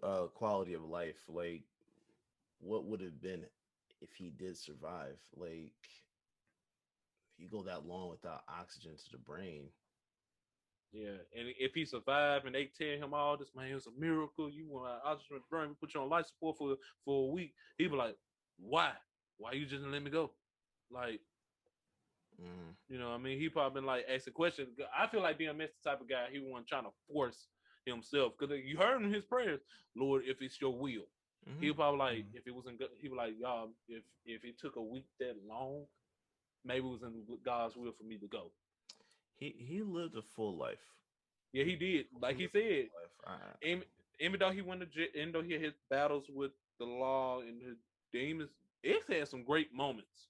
He had some great moments in his life. So when he said, if I drop dead right now, my last thought would been, I lived a good life. And first I thought about like, but X, he was in jail for 12 months. We had this battle with drugs. He went and kept going to rehab. And I had to think about it. I said, oh, brother got 15 kids. Probably made memories from it. Probably did stuff with the money he received from his music career and acting career and able to help people in his family. Probably got some stuff that he can enjoy. And I'm like, you know what? This brother probably did enjoy his life the best way that he could. Yeah. I agree. So, fellas, let's talk about just the fact of some of X's relationships with different artists in the game. Now, I want to bring up something and I want to ask y'all about what if, right? I want to talk about the what if. Okay. And so DMX was specifically tight with, and he was tight with a lot of people, but he was specifically tight with two people who, at the time when he was hot, was very much right there with him, to where every single week, every single day, it was a neck and neck battle. Mm-hmm. Who's gonna top the charts here? Who got an album coming out, all under the same label? These two individuals I refer to are Jay-Z and Ja Rule, ladies and gentlemen. Yeah. Mm. These guys were a legit trio where they look at each other as brothers, legit brothers. And Irv Gotti talked about how he initially wanted to do an album. They were supposed to do an album, the three of them together. Were supposed to do an album together. And the album never came to fruition because all three of them felt like, they were better off on their own versus being an initial group. But Gotti did want to bring an album with the three of them together. Now, of course, as we know, they do have songs together. I believe Ja Rule's debut album, Veni Vidi Vici, there's a song they have together called The Murderers. And I believe DMX has a song from, I want to say it was Belly. Not Belly. It was something. DMX has a song, and there's a couple of songs that have the three of them on it, and you can just hear the lyricism in all three accounts, where you could tell there was a chemistry for sure amongst these three artists. But again, at that time, being under Def Jam, they were individually killing the industry, like a three-headed monster. So I'm here to ask you, gentlemen, what if we got that album? What if that album did come to fruition at that time? How do you think that would have fared for all three individuals to this day? I think it would have been dope, especially if you talking about entering just right at the 2000s. Yeah. We can't lie.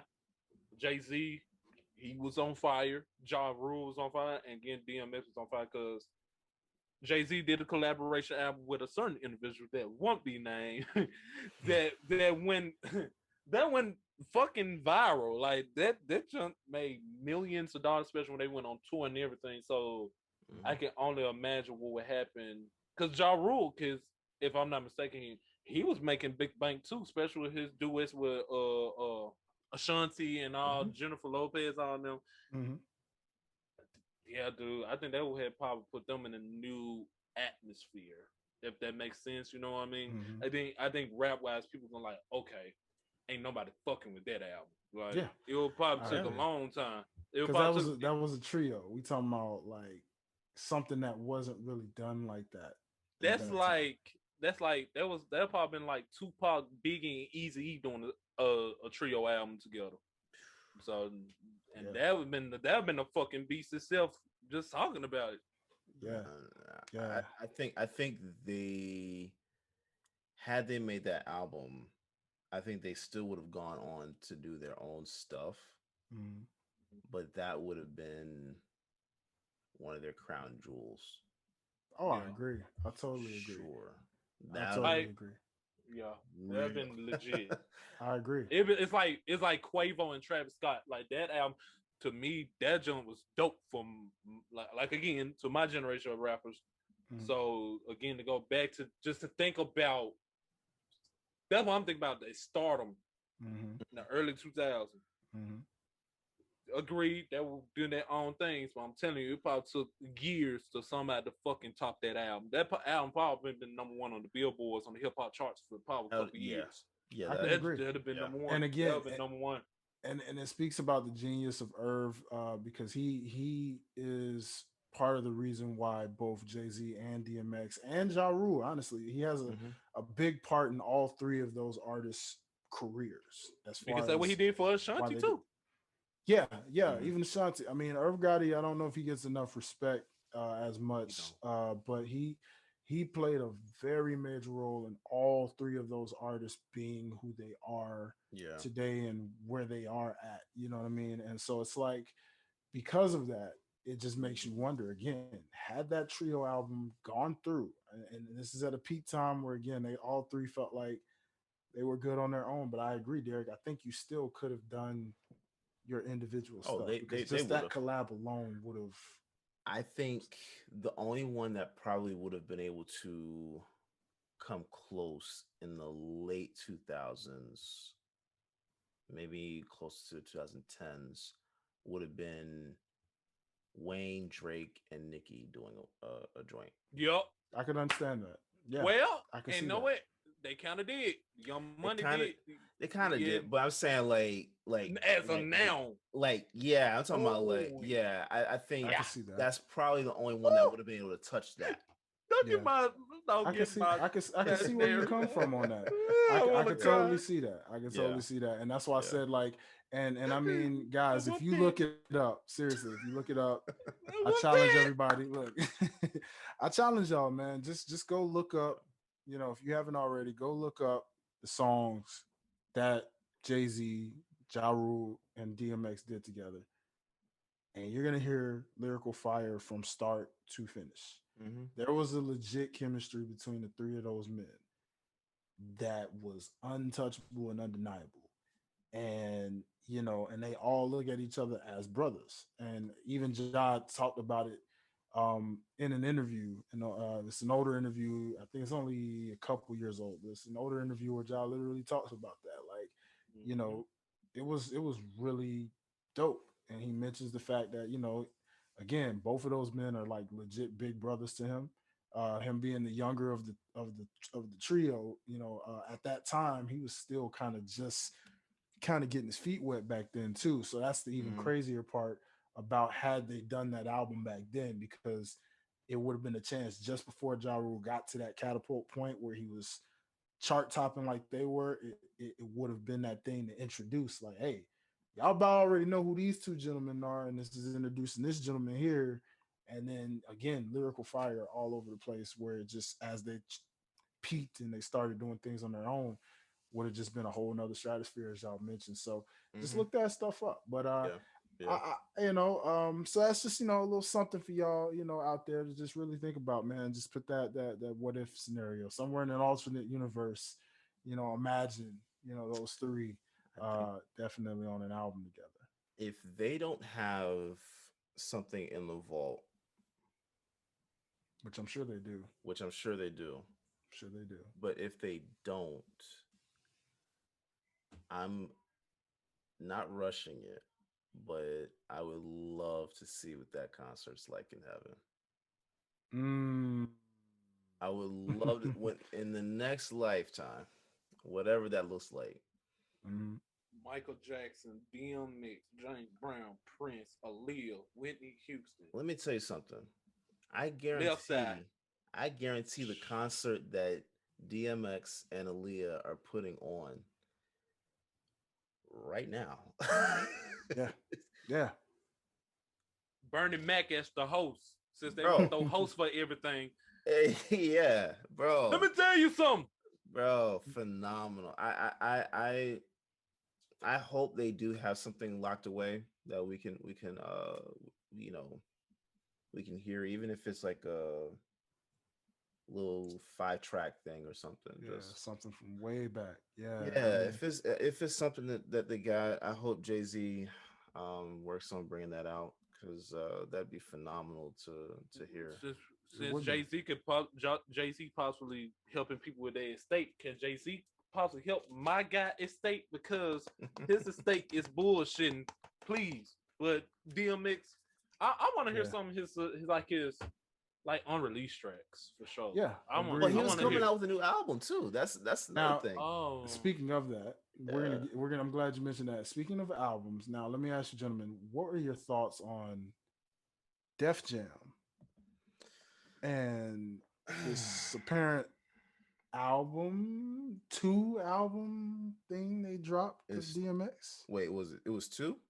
It was two. One I full thought of they his only did one. one full of a collection of his prayers, mm, and one full of his hits. That's an estate thing to do. Like They just dropped this. Yes, this was shortly after his passing, I believe. Something Def see, Jam did. that decided to means do. they Sounds had that. set up. That means Sounds they set had up that to ready. me. They had that ready. Like I don't like that. That's the timing not right. The timing is That's not not right. right. I think now I will say this: if the proceeds of this goes to his estate, cool. I'm like cool. That's something beautiful. But The timing not right. don't do that. Don't do that. If that's not it, don't do it. Now, I can agree. Bad move on the PR of Def Jam's part, but albeit I get it. Who's really kept up with Def Jam over the years since the mid to early Oh, 2000s? Because yeah. once once once Ja Rule, Jay Z, and DMX really, and I guess you could say LL Cool J because he was under them too. hmm Uh, yeah, I think I thought Busta might have been under them. I I think. stopped keeping up. I stopped keeping up with Def Jam after Russell Simmons left. Yeah, I just mean in terms of their talent because I mean like in general because they had Well, hold a heavy on. hitter. Who I think is my under boy. Def Jam right now? I think my boy Lil Durk was signed with Def Jam. It's a couple artists I know in my generation signed with Def Why Jam, are but like people still signing with labels? this was why. This The is why money, this is why I respect the NLE money. Chopper. Advance. This is why I respect NLE Chopper. If y'all know of him, he turned down a $3 million contract. I think with Interscope, and he decided to drop his stuff with United Masters. And a lot of people call, "Oh, you Yes. dumb." A lot of people say, "Oh, Yes. you dumb as hell for doing that." They're not knowing Steve that Stout. all the money he receiving, he can keep that, and he owned the Mhm. rights to his music. If he Mhm. and people like my friends ask me why did he turn down Interscope, because I was like, yeah, he can sign a $3 million contract, but you think he gonna actually touch that $3 million? They gonna lie and say, oh, this is for Ah, Recordio yeah. Studio. Yeah. He won't own his rights, so anything he dropped is gonna belong to them. Yeah. Like, See, I think like what Nipsey did was I think he was it Interscope he partnered with. I think he partnered with Interscope to do Victory Lap, but it was a partnership. He owned the masters. He uh, partnered with someone to do his release, and if I'm not mistaken, I so think it was Interscope. But like so that makes more sense to me than just signing with a label, you know. so the big names that are still signed with Def Jam: Big Sean, 2 Chainz. Apparently, Kanye West got a partnership with them right now. Apparently, but on their Mm. website, you see Big Sean, 2 Chainz, and some rappers that you guys have probably never heard of before. I'm not going to even attempt to pronounce those names. Bobby Sessions, whoever that is. No disrespect if you're somehow watching this. Mm. Uh, Dave East, he signed with Def Jam Records. Fabulous, but when the last time Fabulous dropped anything good? My boy Fredo Bang, he's a dope rapper. He's with Lil Durk, and their generation. Hit Boy, Jada Kiss. Wow, Jada Kiss, Young Jeezy, Jay Kiss, yeah, I can see that. Jeezy. Jeremiah. Okay, of course you know Big Sean signed with them. Janae Aiko is signed with them also. This is on their official website too. This Do I they think like that's go together or something? yeah, they made Yeah. well they supposedly engaged behind the Oh, scenes. Supposed. okay. My boy Justin Bieber signed to Def Jam. I did not know that. Justin Bieber signed to Def Jam Records. I did not know that. I, Kanye West So, is on their legit website. Kanye so West is signed to Def I, Jam. people, I stand corrected. I had no clue that all of these people were under Def Jam, but Def Jam is one of the OG LL Cool labels. J, LL Cool J still Technically, is signed to yeah. Def Jam Records. He is see, still. He doesn't put anything older. out, but he is still with I was about to them. say for older artists that have been in the industry Nas, for a long time, for years, decades. To me, I understand it. I'm talking about the newer artists. Like Pusha T. why are newer artists still signing with labels? Because I understand for previous generations He's got like something to even say. Hold on, he's got something to say. what's up? That Y'all won't reaction. believe who signed. You won't believe who signed to Def Jam Records. She had dropped music probably like 4 years, 2017, I think. Yeah, because they wish to get on that song. Rihanna signed the Def Jam. She's a Def Jam. Yep, can this on the believe that. official website. I can believe that. Rihanna. Yeah, like I said, Def Jam's a very iconic label. So They I mean, are. out of Taylor? all of them, I mean, that yeah. makes YG. sense. Yeah, that makes sense too. But like, I would say, like, I want to know, like, are there deals in terms of partnerships, or a lot of those deals, like that record label owns their masters? That's something I would like to know as well. That what you mean? Okay. Yeah, like I'm wondering, because some of these people. That's what I'm saying. Like with Nipsey, like he partnered with I could be wrong, but I think he partnered with Interscope to put Victory Lap out. But that was a partnership. He still owned his masters. That, you know, the partnership deals make more sense to me than just outright signing with a record label and they own everything. That's what I'm talking about. I'm not, you know, hey, get it how you live. But some art, especially for newer artists that didn't sign contracts that have them bound to a label for however many albums or whatever. Outside of those people, like, I don't see how newer artists can come out and still sign. That's my whole thing. I don't get that. Yeah. I could feel that, man.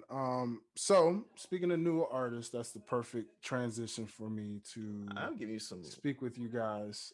Yes, you are. Perfect you know. transition. Moves, Good bro. job, Derrick. You know, Great hey, job, listen, Derrick. there's a reason why when the queen can't be here to help Ali, Oh, God. this man is the perfect Ali'sman to help me transition to the final topic of Yes, what sir. we again say about DMX. Now, gosh, I guess I should play the clip. Let's see. Should I play the clip? Let's see. Let's see if I can find. Let's see. Yes. Okay. I'm gonna play this classic clip because this is classic DMX, and this is basically real DMX. This is why we love DMX, because he keeps it real. Yeah. He keeps it 100, and he lets you know what the deal is. And you know, for that reason, compliments of the Breakfast Club, which at this time they were called Power 105. I want to play this little clip for you guys, and let's see, let me get it towards the end here because that's where it was all like towards the end. So I didn't know what this one was. let's get it. I feel him. I'm not gonna say lyrically, but I feel him. You just said lyrically though. He's not. Yeah, he's not a great lyricist. Hold on. Give me 1 second. Most self-employed and Sorry, skipping these ads. Sorry. YouTube Premium. I think you should give OTS and pass the aux a free subscription to YouTube Premium. Just throwing that out there. Just throw it out there because you know who know. needs ads, who wants ads, you know. Okay. Anyways, Lyricist. let's I play. feel him. Yeah. No. No, he's not a great Okay. now. Yeah, lyrically. Evidently, I'm missing something. My favorite new guy. Hold on. There we go. Let's bring that back. Like somebody you would diss. Like I'm not rocking with this dude. Why? I mean, you know, I'm not into the, you know, just diss for nothing type of shit. You know, I don't do that. You know what I'm saying? You know, there has to be a reason. It has to be, you know, something that was done to me, you know. Lyrically, I wouldn't think you would like Machine Gun Kelly. He's a nice guy. Great energy. Yeah, great energy. But lyrically, I wouldn't think you would want to rock with him on a record. What y'all saying? He's whack or something? He is whack. I like That's his all. songs. Nothing fake. Kelly's not Absolutely. whack. Nah. He's not Nah, whack. I don't think he's nice. Not whack. Nah. He's not He's whack. better than 80% of the rappers out here. That's And a you stretch. like that song Wild Boys that he did? I like Wild Boys because it fits him. It's his energy. I know what type of energy him and Flocka that fits. So who do you think is nice? Right now? Yeah, lyrically. He likes Evidently, Rick Ross. I'm missing something. My favorite new guy right now is I like Jeezy. I like French likes 2 Montana. I Chainz. like 2 Chainz. Jeezy? I like Meek Mill. I think He Meek likes Mill is J. Cole. J. Cole. J. Cole's nice. I think Meek Mill is very dope lyrically. Jeezy? Jeezy, absolutely. Lyrically? Absolutely. I feel him. I'm not gonna say lyrically, but I feel him. You just said lyrically though. He's not a great lyricist. I feel him. Yeah. No. He's not a great lyricist. We're talking about lyrics. I feel him. Oh, all right. I feel him. Right. Like if I had to compare them, I'd say like Rick Ross is dope lyrically. You know? If I had to compare the two, I'd say Rick Ross was more like Biggie, Jeezy was more like Pac. Because Pac wasn't the best lyricist, but you felt him. Rick Ross looks more like Biggie. Rick Ross got lyrics though. All right, well, I guess. I so You gotta DMX. love DMX. Now for you, I'm just not impressed, man. Real talk. I'm just not So who impressed. impresses DMX right now? Anybody? Me. Okay. J. Cole is nice. J. Cole is nice. You know, lyrically, you know, I heard his first song on the radio before I even knew who it was. Like, damn, who's that? Mm-hmm. You mean something like just grabbed my attention like that. I'm surprised you don't like Ross lyrically, man. Ross be He's spitting. all right, man. He just talk about eating and you know, girlfriend too much. You know, how much can it eat? How much weed can you smoke? I'm like, all right, let's talk about something else. I know you got a Maybach, you got the Aston Martin. Okay, good for you. Damn, man. Like, come on, I see a whole nother side of the coin, son. What do you think about Lil Wayne? We got a good relationship. I see. I don't. Cool. I think well, everything you said about Wayne is exactly what everything you just said about Ross is what I think about Wayne. Yeah. I think all he talks about is smoking weed. Yeah. And a whole bunch of nothing. I said we cool. What about Drake? You like Drake? No. My man. He didn't even say a little bit. He didn't even say halfway. That's my guy right there. No. That's why X is necessary in the game right there. Okay. Now, why don't you like Drake? I don't like anything about Drake. My, I don't like his voice. I don't like what he talks about. I don't. I've been trying to tell his face. I don't like the way he walks. Like nothing. I don't like his haircut. I might just let me shut up. I'll just stop right there. Oh my God. Damn it, man. No, but listen, that's why DMX is necessary. You know why? Because when you got these So, ladies and gentlemen, that was a clip where DMX. Now, again, this was from 2012. I was about to say this is. I don't agree. Things have probably changed in his mind since then. Maybe I believe this is when he was fresh out of jail at the time, and he was kind of doing a media run, and people just wanted to know who X was feeling. That was kind of popping at the time. So now I'm pretty sure he's developed a lot more respect, because since then I do remember there was a little beef kind of sort of with Drake and DMX at the time of that interview, and but I believe that that's got squashed over time, because Drake ended up sampling another one of my favorite DMX songs, and How It's Gonna Be, and he sampled that hook in a song from Views. So fellas, I just need to know, how do you think his mindset is now, or I mean, even with his passing now, how do you think his mindset is probably with the current artists of today? Do you think he still feels that way? Will we find out if this album that he was working on gets released, which I'm sure at some point probably will? Yeah. How do you guys think he feels? Derrick, I'm sure feel a certain way, because he obviously likes your boy Cole for sure. Well, see, that's but Irv Gotti also would say that DMX honestly doesn't like any rapper. Yeah, he says he doesn't like any rapper because when he steps to the mic is his. But I need to know. Yeah, Darron, Derrick, how do y'all feel? I don't think anything's really changed for him in terms of how he views artists. I don't think anything changed from that interview till now. But I think DMX, like, you said 12, right? 2012, yes. That was what was out from Drake at that point. Nothing was a single. Wasn't out yet, was it? Headlines, probably. The stuff he was doing with Young Money. Headlines was out. The Take Care album came out 2 years before that. Take Care. So right now, the Drake you still liked. Well, see, that's the thing. Did he listen to his mixtapes? Is my question. Because if he just listened to Take Care, I could somewhat see how if that's his only introduction to Drake at that point. That's all he knew about. Because Drake is my boy, and I gotta take up for him. But I'm just saying, if that's all he heard from him, because remember at that point he said that when he first heard J. Cole on the radio, I like, damn. Yeah, I think Nobody's Perfect probably. That was sideline stories. So pretty much any track off there, I'm pretty sure he would like him lyrically. But if you're talking about Take Care, lyrically, is he gonna be attracted to Drake's music? Probably not. It was still a good album, But I mean, you're talking about an old school guy, like old school artists, old school music heads look at music a specific way. Mm-hmm.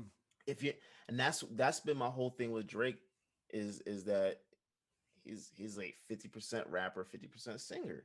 So that's not what X is looking for from a rapper. Like as a rapper, you rap. Like that's it. It's just bars. So I can see where he's coming from, but hey, it's hilarious as hell. He's like, I don't like his face. I don't like his haircut. Was that around the time he did that Sprite commercial? It might have been. It might have been. It might have been. The haircut was a little. It didn't fit. It didn't suit him. Yeah. It might What have we been. not finna do. Yeah. What we not finna do. I'm just adding not disrespecting. I'm just adding context to X's that haircut. perspective. That's That all. haircut from the Sprite commercial was just the angle because you got to remember he was sideways and they made his face into a robot and they opened up his face. So we gonna blame the Sprite commercial for that. No, I'm not blaming the Sprite commercial. Think about that time though. Think about that time, like the Aston Martin music video and everything like that. That's when Drake was he was growing his hair out a little bit, and he had like a small beard. He had like a faded beard. It wasn't growing in at that point. So he had more hair on top of his head than he had on his face. And like I'm pretty sure that's right what X is talking about. I don't like his face. Like he did kind of, and he was skinny like me. He was skinny like me with the big head and the eyes was kind of big. That's all I'm saying. I'm just adding context to his perspective, bro. Yeah, like, we ain't gonna act like J. Cole didn't have no fucked up haircut when he first came out. He had the fade, bro. He had the line. He grew his hair back then. He grew his hair out for when the album came, and then he would cut it. That's what. That's all I'm saying. But that's all I'm saying. That's why I had to ask that to you fellas. Now, Darren, go ahead because I know you were boiling with your point. So, as somebody of today's generation, again, I know we saluting X. So, again, just with the mentality of telling stories, because we were talking about that just earlier. Mm-hmm. You just mentioned it and you admitted that today's rappers don't tell stories. But what do you have to say in terms of how he looked at? Because again, we saw where he looked at a Machine Gun Kelly, who's another guy I would have asked, is that from would you consider your generation or not? Even though he's been around for quite some time, but it just goes to show, Nobody should ever claim MGK. I'd just like to make that known. Generation, any generation claim him, but it kind of shocked me of the people even though what he said about Wayne, he kind of proved that he didn't like Wayne music, even though he said they had a good relationship. But to go back to Drake, it shocked the hell out of me because Drake at that time, like you said, okay, I can see a lot of people love Take Care, but like I know some deep hip hop heads then because it was more like an R&B type feel rap hip hop album.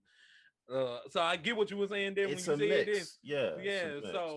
But at the same time, Drake was that's when we started seeing shit. Drake don't care with the rap game at that point. So it's shocked to hear him say that. Rick Ross, I totally agree with him because at one point I got tired of listening to Rick Ross because he was talking about, like he said, the. That's why I can't listen to like the rappers now. Talk about the same thing. It's gonna get played out. Literally the last Rick Ross song, I said, man, this jump was bumping with Aston Martin music. And technically, that's not even a Rick Ross song. That was a Drake song that Rick Ross bought from him. So yeah, I really hope. So I really hope you hear that a Drake fans battle officially. That means you can play that. Gotcha. Hello, yeah, you can. Well, you can even play the. Well, yeah, he was on the track. You can play and Drake released the original version with just him on it too. Mm-hmm. It's two versions of that song. Two versions. Yeah, Okay. Just like Jamie Foxx's catalog. Jamie Foxx can play Fall for Your Type. Yes, easily. Yes. Yeah, because Drake released an album in 2019. It's called something, but it's a car in front of, and he dropped He dropped all unreleased songs like "How About Now," because that song did not get radio play, and it was a great because it was an unreleased song. Mhm. His version of Aston Martin Muse, the one he actually sent to Rick Ross, so Rick Ross can buy it from him. It's a that's the thing. Drake catalog. I don't mean to turn this to Drake, and I'm kind of praying. I hope that him and DMX did work it out, and DMX said, "Hold up, Drake, you're the truth." I'm just saying, my dog. I hope he said that because we're not gonna disrespect the legacy of Drake. Like this man is. I don't think that's where he was going with it. I know he wasn't. I know he just didn't fuck with his music. If you're a rapper as an old school head, I don't mess with this. I think that's and I can understand. Here's what's so interesting to me about why he wouldn't like Drake though, and what I find interesting. He likes and has a very tight relationship with Ja Rule. Now, if we talking about somebody that started what Drake has done, Ja doesn't get enough credit for the fact that what he was getting mimicked for by a guy named 50 Cent, talking about that's not hip hop, but he was successful from it. And then DMX and what kind of somewhat started their tension a little bit, which again that easily got resolved over the years, but at the time of when they were both competitively going at it, DMX was looking at Ja like, you stole my style. Ja's like, and Irv had to call him out and say, no, you can't do this, what he's doing, because it's not you. You know, you can't do Put It On Me. You can't do Always On Time. You can't do a lot of the hits he was coming on with saying, nah, X, if you tried to do these, it wouldn't be you. This is a whole different sound, a whole different vibe. So going to the Drake aspect, it's kind of a bit of the same thing. Because much like Drake, Ja wrote a lot of songs that people don't understand that he literally talked about in an interview. There's a lot of songs he wrote that he recorded in his voice that went out to other people and they made it into a hit outside of his own catalog. So Drake is in that same category that Mr. Tremont just mentioned. So Darren, props to you for that point, because again, that rap sing style doesn't get enough of its credit.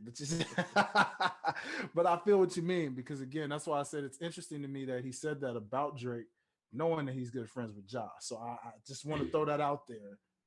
And it's crazy, and ladies and gentlemen, different angle, because this conversation hyped me up. But that's the thing. Like a lot of people now, if they say, man, this song bumping, like you said, go back when Ja Rule started, when Drake started, most of the songs now got a mixture of hip hop and singing now. You're not gonna tell me, like I don't know why some old, like my dad, I give him his props. He an old hip hop head, but my dad rocked tough with Drake. He ain't gonna say Drake his favorite rapper, but he rocked tough with Drake. He's like the like you said, the aura that Ja Rule brought with the mixture of it. So like my dad, he loved Nothing Was the Same because it was a mixture of it. No, that was a perfect balance. That yeah, you got a point there. That was perfect balance. Take Her Dead had a lot. Okay, that's why I'm saying that. All right, okay, but because it didn't have a good balance. Nothing Was the Same had the perfect balance. So I'm pretty sure at that point in time, just not rocking with Drake like that. I just hope he rock with him now, especially since I'm pretty sure he did. Drake killed that song which Dwayne mentioned that was on the View album that he sampled from DMX. You know what I'm saying? Well, you know what? I guarantee, if nothing else, the beef that he had with Meek, if he didn't have DMX's respect before then, that beef that back to back is charged up. I'm pretty sure he got it right then. I'm pretty sure. There you go. So again, it's just again, this is all for love of X, but just having a little fun again, just to talk about again. This is all still to celebrate X, and we're not downing or trying to down like because he didn't. Again, he kept it real. So yeah, fact is in the fact that he kept it real. he lets you know if he didn't like somebody, he didn't like him. And like Irv said again, Irv Gotti made it known at the end of the day, he didn't like any rappers because he felt like when he steps in mic, it was my mic. There's this true competitive nature. Hence why going back to that Dream collab album that could have been with Jay-Z, Ja, and X is the fact of knowing like, yo, three guys at the peak of their game. Yep. They came together. Yep. Man, wow. Yep. But it just goes to show again, when you got that alpha dog mentality, hey, it goes. So at the end of the day, we want to get ready to close this out, man. We could talk all day about how we feel about X, how we feel about collabs we could have seen, collabs we did see, collabs we wish we could see. But nonetheless, gentlemen, I thank you so much for joining me and having this fellas huddle on Past the Ox. You know, it's weird. Again, you know, we missed the queen. You know, we missed that lady's presence in this thing. You know, most definitely. But we know, again, you know, she's having fun, and she will be back with us very soon. So to those of you who love Miss Janine, don't worry, she will be back. She ain't got no choice. Look, she got no choice. That's coming from Janine, producer Derrick. Hey, Janine, you have no choice. And that's from your producer and your fellow friend. You have no choice. Yes, she will be back. She will be back. And so as a result, I just want to say again, fellas, thank you so much for helping me fill in Past the Ox, fill in the void of my oh so lovely co-host that could not make it on today. But nonetheless, please tell the people where they can find you, and let's go ahead and send this off on a good note. Well, ladies and gentlemen, you can find me under the OTS banner. You see the name. I am Tremont, a fellow podcast under the OTS brand. If you would like to chat it up with me, if you want Instagram user, you can follow me at Vibing with the 90s. Twitter, if you like to see my wild shenanigans, come follow me, the 901 Prince. And, you know, I'm so personal. If you like to add me on Facebook, the name is Darron, Darron. And Tremont, like you see on the screen, TRAMONT. And most important, you can always keep up with me on OTSguys.com. You can see my podcast, Dwayne and Janine's podcast, Past Ox, Dwayne's Life Sabach, every other podcast, Realish, everything. If you want to keep up with everything dealing with OTS, please go under that banner, you guys. Yes, sir. Yes, sir. Agreed, Mr. Derrick. Yes, sir. You can find me if you want to follow me at Derrick_OTS, DERRICK. That's a black way to spell it. But follow the brand. I prefer you to follow the brand, not me. At OTS Guys, Facebook, Twitter, Instagram, YouTube.com/OTS Guys. Subscribe. We got a lot of stuff coming. We have the brand new fans battle coming April 23rd. Ladies Night. Ladies Night. You. We got Cardi B versus Meg the Stallion. So please make sure to join the YouTube channel, subscribe, and tune in 8:30 Eastern Standard Time, April 23rd. We start right on time. The battle is going to be phenomenal. These guys are hyped about the song selection. So yes, sir. Please check it out. And let us know what you think. For sure, ladies and gentlemen, you heard it right here, right first. So again, and just so y'all know, don't worry, there will be a battle with X coming very soon. Oh yes. So I can't wait to announce it. In honor of our fallen brother, just know, in case you forgot, this battle is gonna be epic. And we're not gonna name who we got in store for Mr. DMX, but just know it is gonna be a battle coming. Officially with DMX. So y'all wait for it. But in the meantime, get ready for this ladies' night where the ladies are gonna kill it. All female panel, female contestants, and of course, female artists, all ladies, everything. So y'all get ready. But in the meantime, man, y'all already know what it is. Follow Pastor Ox at PTAOTS. Make sure you subscribe to the YouTube OTS Guys, youtube.com/OTS Guys. Hit that subscription button so you can keep up with not just this show, but every show that shows up on the YouTube channel. You already know. And of course, more than anything, follow fans underscore OTS. There's a bunch of the things. Follow I Am Tremont. It's all kind of things going on, man. Y'all just continue to follow. We thank you so much for your love. We thank you so much for your support. More importantly, we thank y'all for always rocking with us. And X, sir, we thank you Yes, sir. for the legacy that you left.